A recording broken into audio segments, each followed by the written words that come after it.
Selamat datang di channel Klan Kobi. Hey, jangan skip video ini ya, supaya retensinya bagus sehingga videonya banyak yang nonton.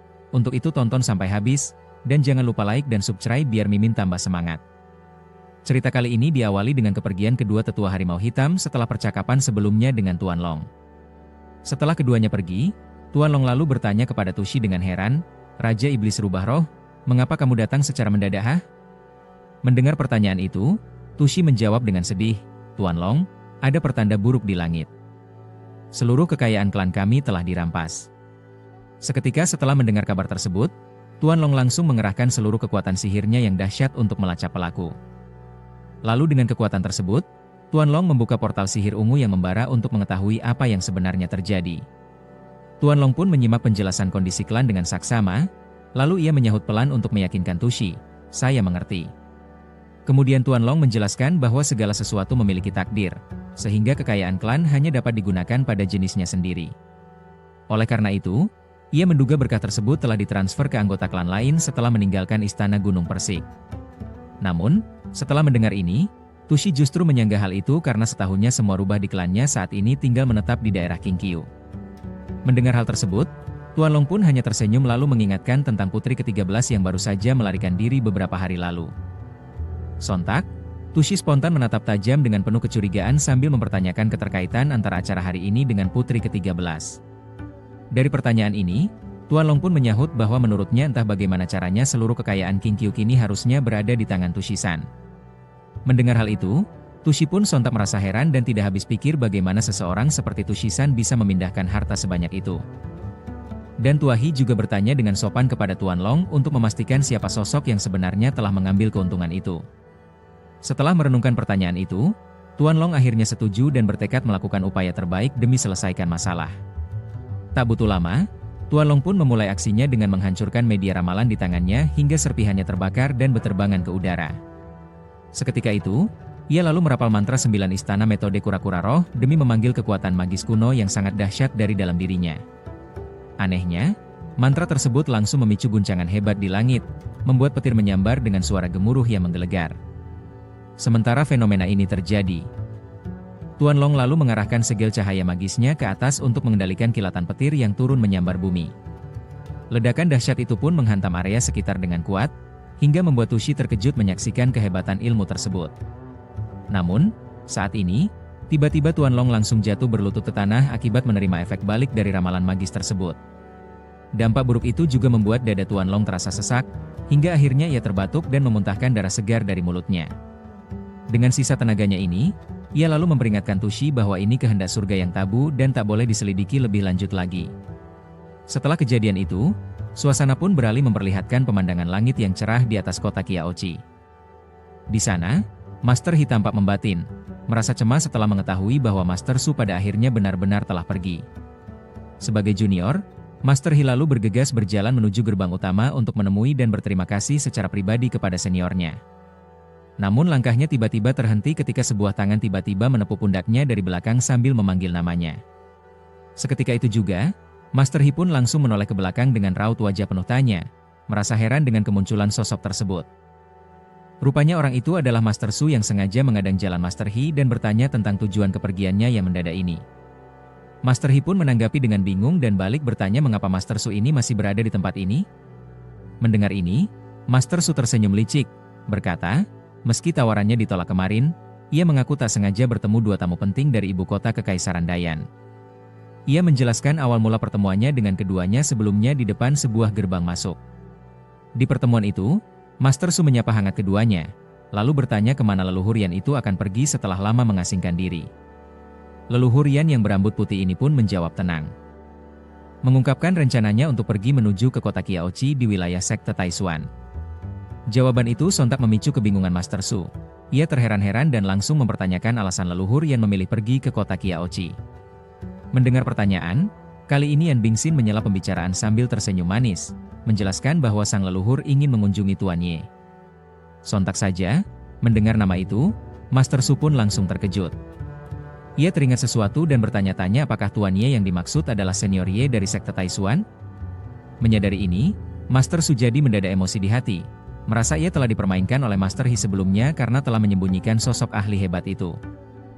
Dan karena itu, Master Su lalu meraih tangan leluhur Yan dengan erat, memujinya sambil berseloroh bahwa ia benar-benar punya selera yang bagus.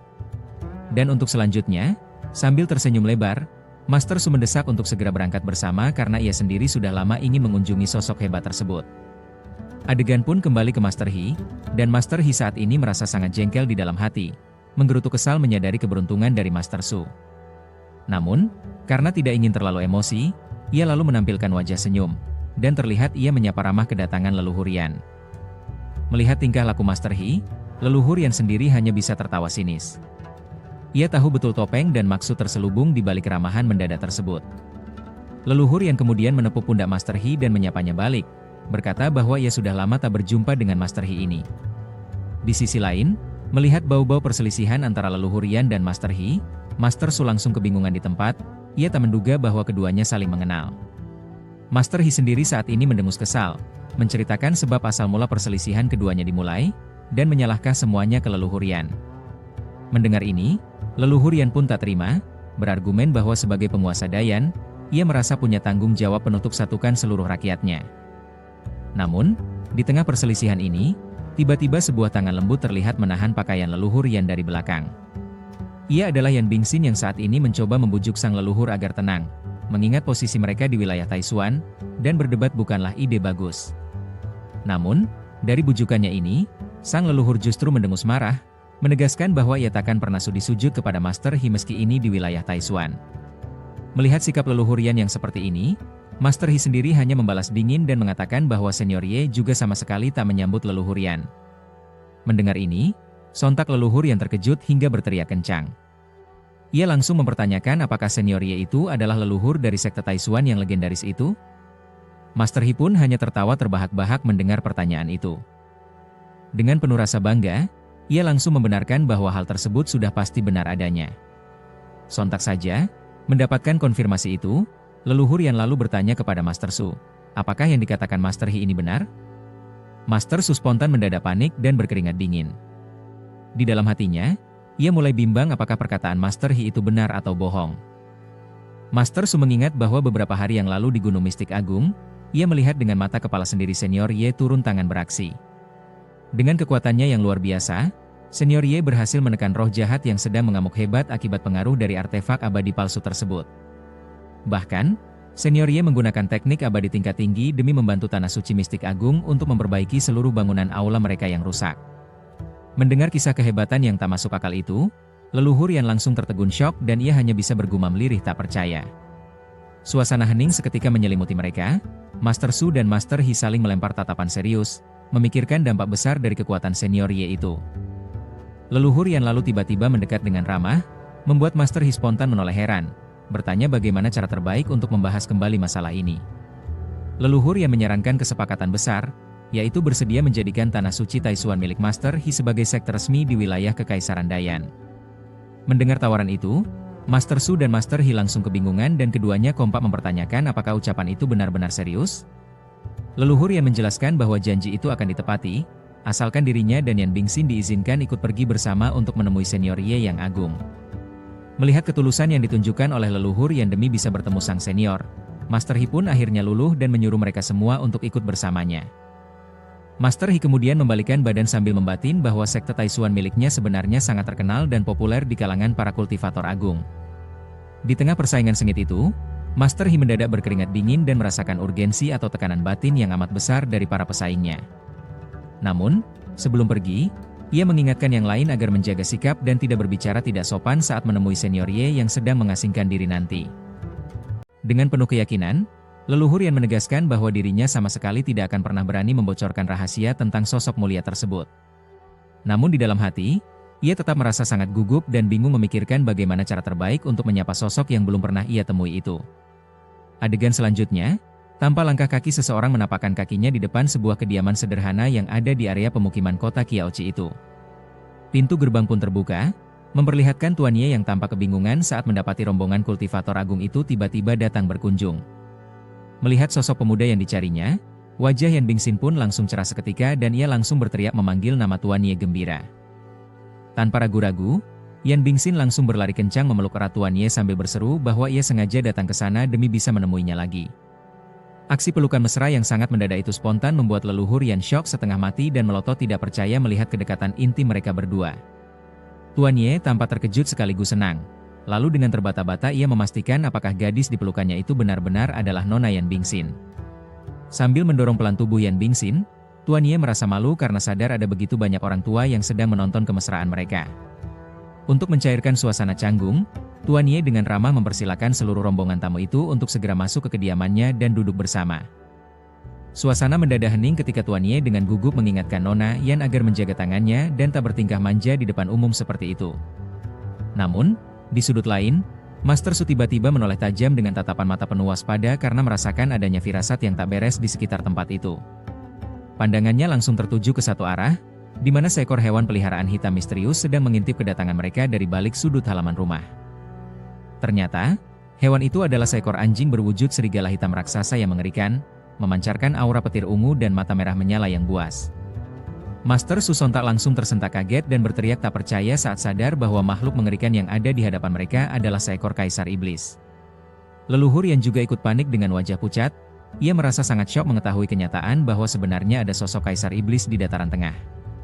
Dengan tawa santai, Master He membenarkan hal itu dan menegaskan bahwa tokoh sehebat Senior Ye memang takkan mungkin hanya pelihara seekor anjing biasa.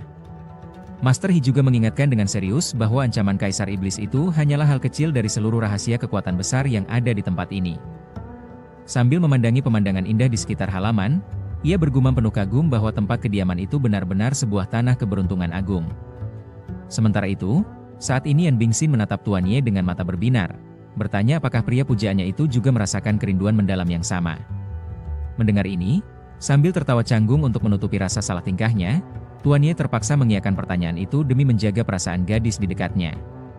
Namun di dalam hati, Tuan Ye justru menjerit panik ketakutan karena merasa reputasinya malam ini akan hancur jika sampai ketahuan oleh rubah putih kecilnya. Yan Bingxin pun lalu berbisik mesra memberitahu bahwa ia sudah ceritakan seluruh hubungan kedekatan mereka berdua kepada pihak leluhur serta sang ayah. Seketika ucapan itu terlontar, tiba-tiba hawa membunuh berembus dari belakang, membuat Tuan Ye merinding melihat siluet bayangan menyeramkan bermata hijau. Dengan wajah pucat pasi akibat teror makhluk gaib itu, Tuan Ye langsung panik berteriak histeris berusaha mengamankan posisi keselamatannya sendiri.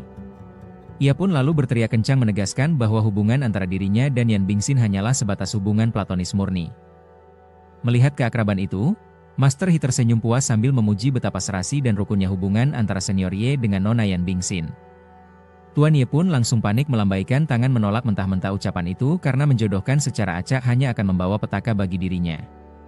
Mencoba mengalihkan situasi yang makin kacau, Tuan Ye pun lalu dengan sopan mempersilakan para tamunya itu untuk segera mengambil tempat duduk yang ada. Namun, saat ini, tiba-tiba terdengar suara langkah kaki yang sangat ringan saat sebuah makhluk berbulu putih melompat anggun ke atas permukaan meja kayu. Sosok itu ternyata seekor rubah putih yang sangat cantik, memancarkan aura magis berwarna ungu kemerahan yang amat pekat di sekujur tubuhnya. Kemunculan mendadak hewan mistis itu spontan membuat rombongan kultivator tua berteriak kaget karena mendapati ada makhluk hebat lain di rumah itu. Mereka bertiga gemetar ketakutan saat merasakan tekanan batin dari aura iblis yang begitu kuat dan mengintimidasi keluar dari tatapan mata sang rubah. Leluhur Yan pun terbelalak heran melihat tingkat kultivasi Rana Raja Iblis, namun Master Su panik karena auranya justru setara dengan tingkat Kaisar Iblis. Untuk sang rubah putih sendiri, ia saat ini menoleh ke arah Yan Bingxin, menatapnya dengan pandangan selidik seolah ingin menguji nyali sang saingan cinta. Yan Bingxin spontan tersentak kaget dengan wajah memerah saat menyadari bahwa rubah peliharaan Tuan Ye itu bisa bertransformasi menjadi sosok yang lain. Dalam sekejap, rubah itu berubah wujud menjadi siluman wanita berambut merah yang sangat seksi, tertawa genit sambil mengejek kedatangan Yan Bingxin. Dengan nada manja yang dibuat-buat, siluman rubah itu sengaja memprovokasi dengan berkata bahwa Tuan Ye sebenarnya sama sekali tidak menyukai Yan Bingxin.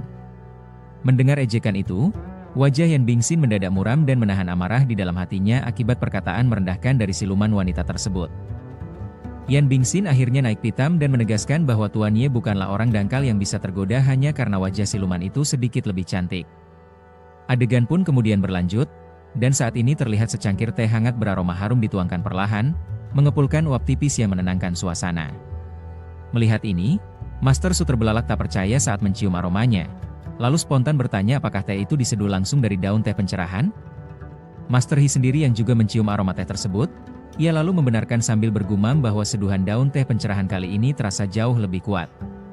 Sambil tertawa terbahak-bahak, Master He menambahkan bahwa khasiat luar biasa dari teh pencerahan surgawi ini sebenarnya jauh lebih cocok untuk kultivator. Mendengar ini, leluhur Yan pun tersenyum penuh rencana dalam hati, berpikir bahwa situasi ini akan sangat menguntungkan jika cucunya bisa jadi teman kultivasi dengan Tuan Ye. Ia membayangkan jika perjodohan itu berhasil, maka seluruh wilayah kerajaan Dayan pasti akan menikmati masa perdamaian abadi yang tak tergoyahkan.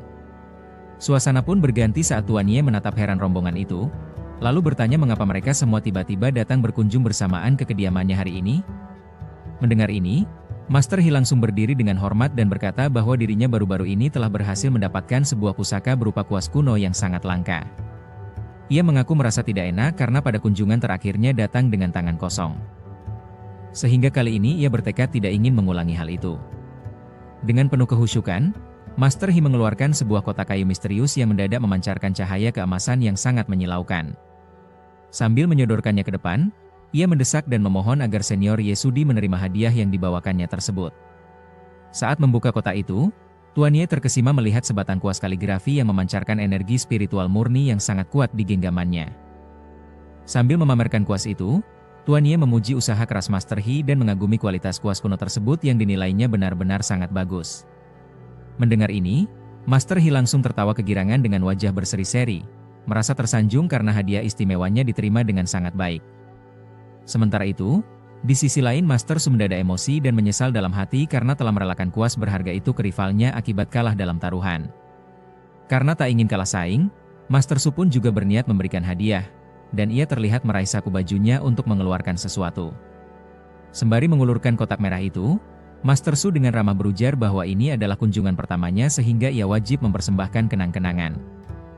Melihat antusiasme Master Su, Tuan Ye pun kembali tertawa renyah dan memuji kebaikan hati Master Su yang bersedia memberi hadiah di pertemuan pertama. Tanpa basa-basi lagi, Tuan Ye langsung mengulurkan tangan untuk menerima kotak kayu merah tersebut dengan senang hati demi menghormati niat baik tamunya.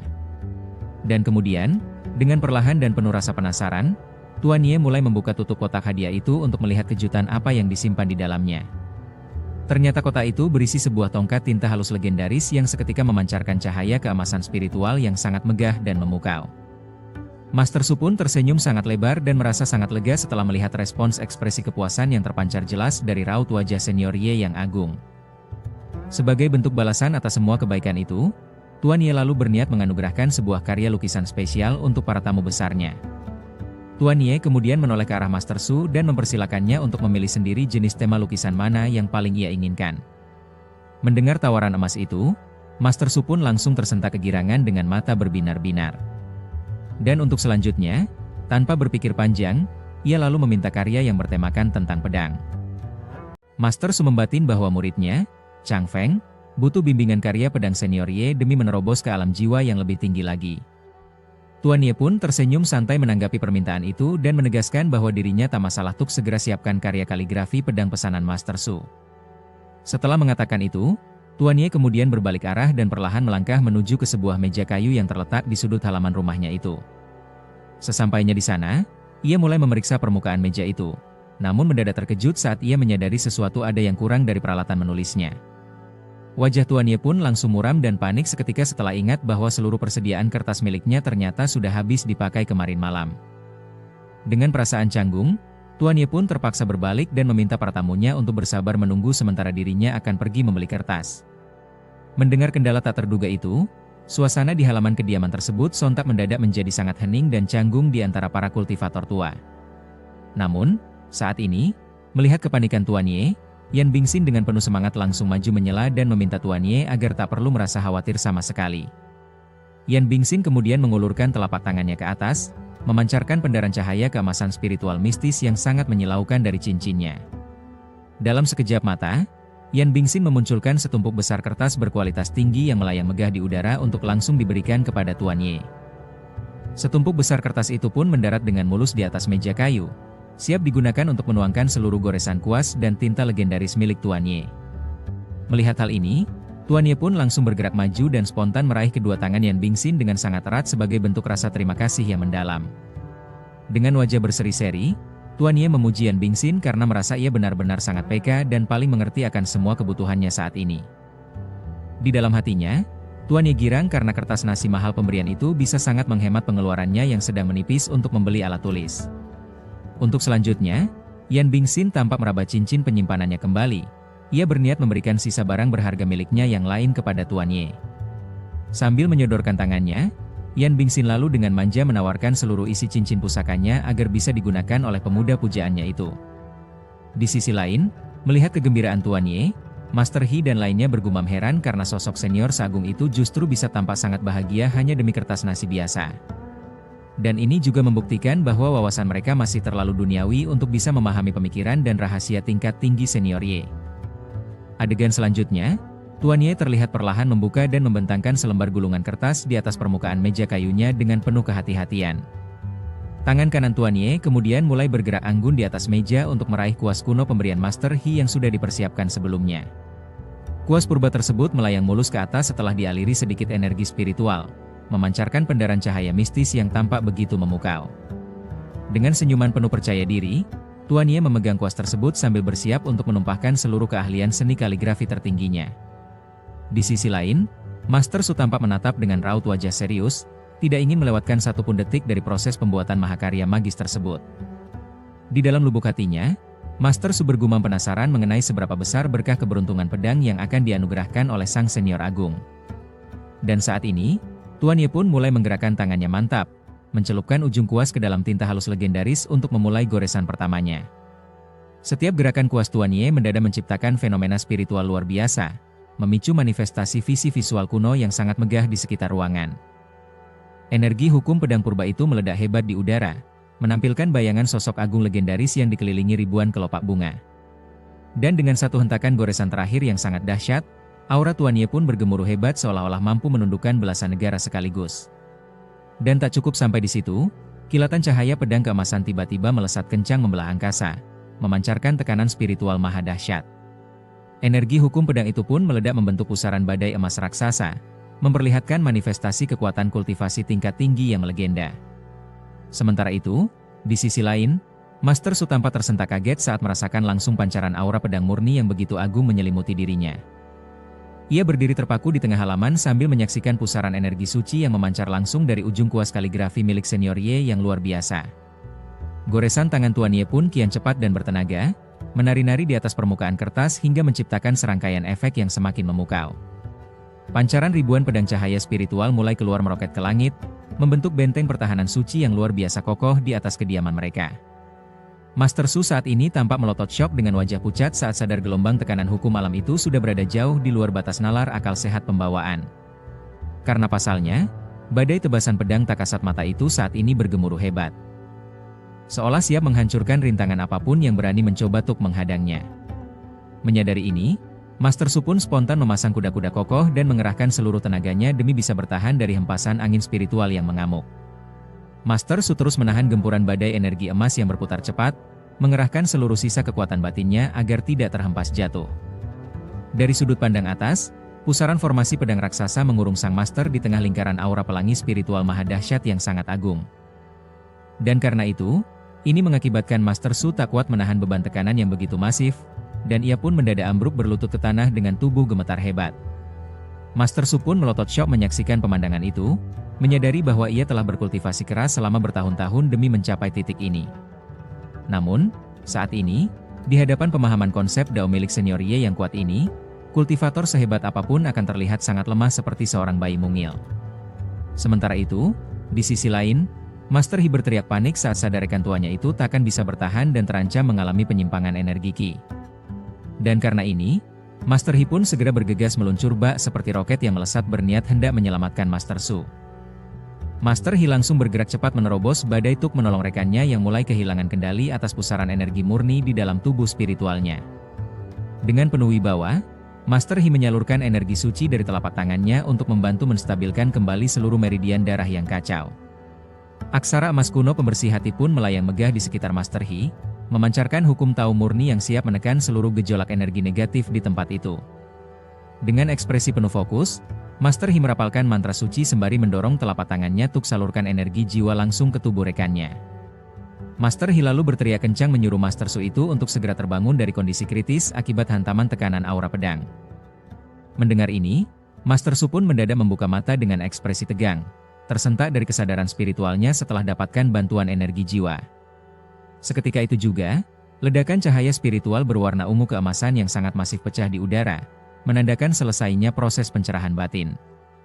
Master Su pun perlahan mengembuskan napas panjang dengan lega, menyadari dirinya berhasil lolos dari ancaman bahaya penyimpangan energi Qi yang mematikan. Sambil terengah-engah, Master Su menatap tak percaya ke arah Master He yang berdiri di sampingnya karena telah menyelamatkan nyawanya tepat waktu.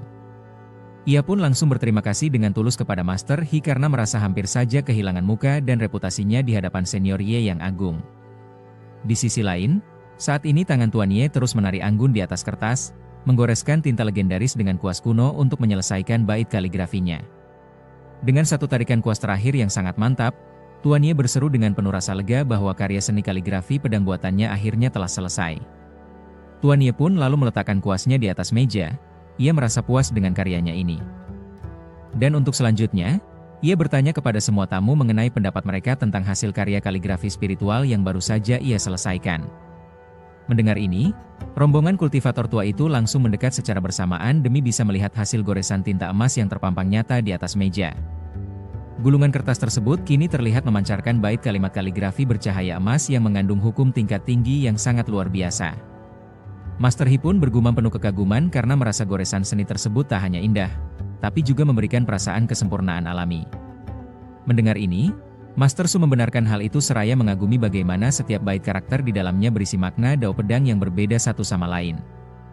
Menurutnya, ketika seluruh karakter dao pedang itu digabungkan menjadi satu kesatuan, mereka justru membentuk makna sejati dari alam semesta yang luas. Namun, saat ini, di tengah percakapan para master, Yan Bingxin yang kebingungan langsung menyela, bertanya tentang maksud dari penjelasan rumit tersebut. Mendengar ini, Master Su pun menjelaskan bahwa susunan kaligrafi ini sekilas tampak seperti hamparan puncak pegunungan. Pegunungan tersebut tampak megah mempesona, menjulang tinggi ke langit seakan tak berujung. Dan juga, puncak-puncak spiritual itu saling berpadu menciptakan pemandangan luar biasa yang melambangkan kebersamaan dalam menyatukan kekuatan hukum pedang. Mendengar penjelasan detail itu, wajah Yan Bingxin pun langsung cerah seketika dan berseru gembira karena akhirnya berhasil memahami rahasia tersebut. Master He saat ini bergumam pelan mengakui bahwa misteri terdalam dari kaligrafi senior Ye ini sudah jauh melampaui batas pemahaman rasional mereka. Dengan tubuh gemetar penuh rasa sungkan, Master Su memberanikan diri untuk bertanya apakah senior Ye benar-benar akan memberikan kaligrafi ini. Mendengar ini, sambil melemparkan senyuman santai, Tuan Ye sendiri langsung menjawab dengan ramah bahwa tentu saja kaligrafi berharga tersebut diberikan untuk mereka. Mendengar jawaban yang sangat murah hati itu, Master Su pun langsung tertegun tak percaya dan menatap takjub ke arah gulungan kertas suci di depannya. Dan kemudian, dengan penuh rasa hormat, Master Su membungkuk dalam-dalam seraya mengucapkan terima kasih yang sebesarnya kepada Tuan Ye atas harta berharga ini. Saking bahagianya mendapatkan pusaka agung tersebut, Master Su sendiri bahkan sampai bersujud di lantai halaman demi menunjukkan rasa bakti tertingginya itu. Melihat ini, Tuan Ye seketika panik melihat aksi berlebihan itu dan bergegas membangunkan Master Su, menegaskan bahwa benda itu hanyalah sepotong kertas biasa. Master He pun berbisik kagum melihat ini, menilai kerendahan hati senior Ye yang menolak mengklaim kehebatannya sendiri adalah ciri khas sejati dari seorang ahli. Di sisi lain, Tuan Ye justru memegang kepalanya yang mendadak pening, merasa sangat canggung dengan kesalahpahaman para kultivator tua di rumahnya. Mencoba mencairkan suasana yang kaku, Tuan Ye lalu tersenyum dan menawarkan untuk mentraktir mereka hidangan berupa hotpot macan hitam yang lezat. Mendengar nama bahan makanan ekstrim itu, Yan Bingxin pun sontak langsung terperangah, dan ia terlihat tertarik dengan hidangan tersebut. Begitu pula dengan lainnya, para kultivator tua itu pun langsung melotot syok setengah mati setelah mendengarnya, karena menyadari nilainya yang sangat langka.